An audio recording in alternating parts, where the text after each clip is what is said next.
So my name is Enoch Masih, and my story is about my birthday, and I guess I learned the hard way. So it's August, summer, it's a nice day. It's August 24th because it's my birthday. And I'm Indian, so I don't know if it's just Indian people in general, but at least in my family, we don't really do that whole surprise thing for gifts. Like my mom doesn't, like kind of plan stuff or anything. So my mom, my dad was away on a business trip or something. So I was home alone with my mom, and it was my birthday, and she asked me, "What do you want for your birthday?" So I remember a month ago, I was like, for a month about, I was looking at a watch, and it was a really nice watch, and so I told her, like, yeah, I like this watch, I want to get this watch. So it was a really expensive, big crystal watch, and so she got it for me for my birthday, and I was really excited, especially when you open boxes. It's great when you open boxes. If somebody just hands you something, I feel like, okay, yeah, that's great, But when you like unwrap something, it's the best feeling in the world. Especially if you ship it, then because it comes in a little brown box, cardboard thing. So I love to like open it, with like a little knife and stuff. So I was so excited about this watch, and it was great. But these watches have these little links, and so for big people or whatever. And so you have to get those links removed and fitted for your size. So my mom took me down in downtown Andover to a jewelry shop, and to get the links for my wrist so it fits in my hand.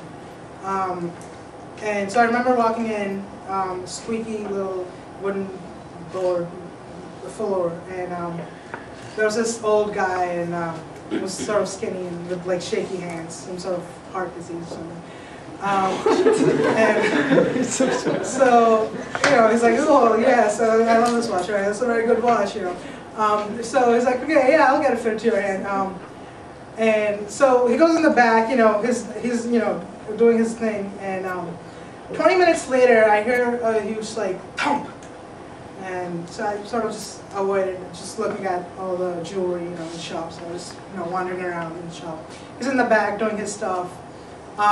So he comes out and he's like, all right, does this fit? And I'm like, yeah, it fits pretty good. So I'm only looking at the back of the watch to see if it like fits nicely and if it's nice and comfy. And it was a great fit. So I was like, I thanked him and just went away. And so meanwhile, my mom went shopping, and she did her own stuff. It just felt like a normal day. But for me, especially with my watch, I felt like it was my birthday. That was my watch was the only thing that reminded me, like, oh, it's my birthday. My mom's a great person, but yeah, I mean, she just she didn't really bother a lot on that day with me.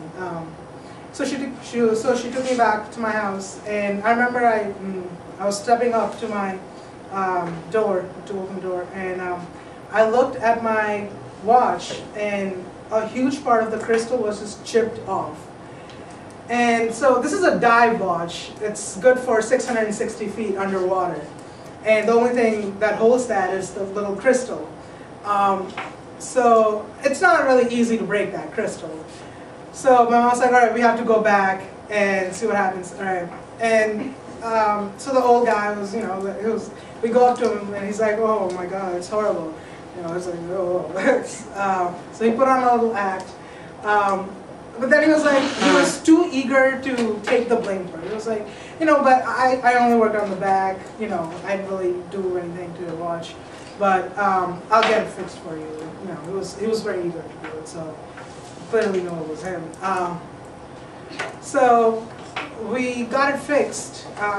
We sent it to him. So, and now here I am on my birthday without anything really. I just feel horrible because my watch was the only thing with me that reminded me and was sort of the only thing for that day that I was looking forward to, you know, wearing and seeing how it works, because it has like all those little chronographs and little bezels and stuff like that. So now I have nothing, and I'm in my car, you know, on the way back to home. And my mom looks over and she's just like, you know, it happens, it's okay, you know, and she's telling me her stories of, oh, you know, I had this watch and or bracelet or something and it broke and some guy stole it and stuff. So she's telling me worse stories, like, it's okay, you know, it's jewelry, it's just material stuff, so. But I still felt horrible, like, I appreciated her effort, but, you know, I felt horrible. So she took me on a detour all the way to Tewksbury at this bakery, Mirabella's, and it took me like 20 minutes to get there, and I was just feeling worst while on that drive, and I got there, and I really love cheesecake and chocolate cake. Overtime. Overtime. Sorry.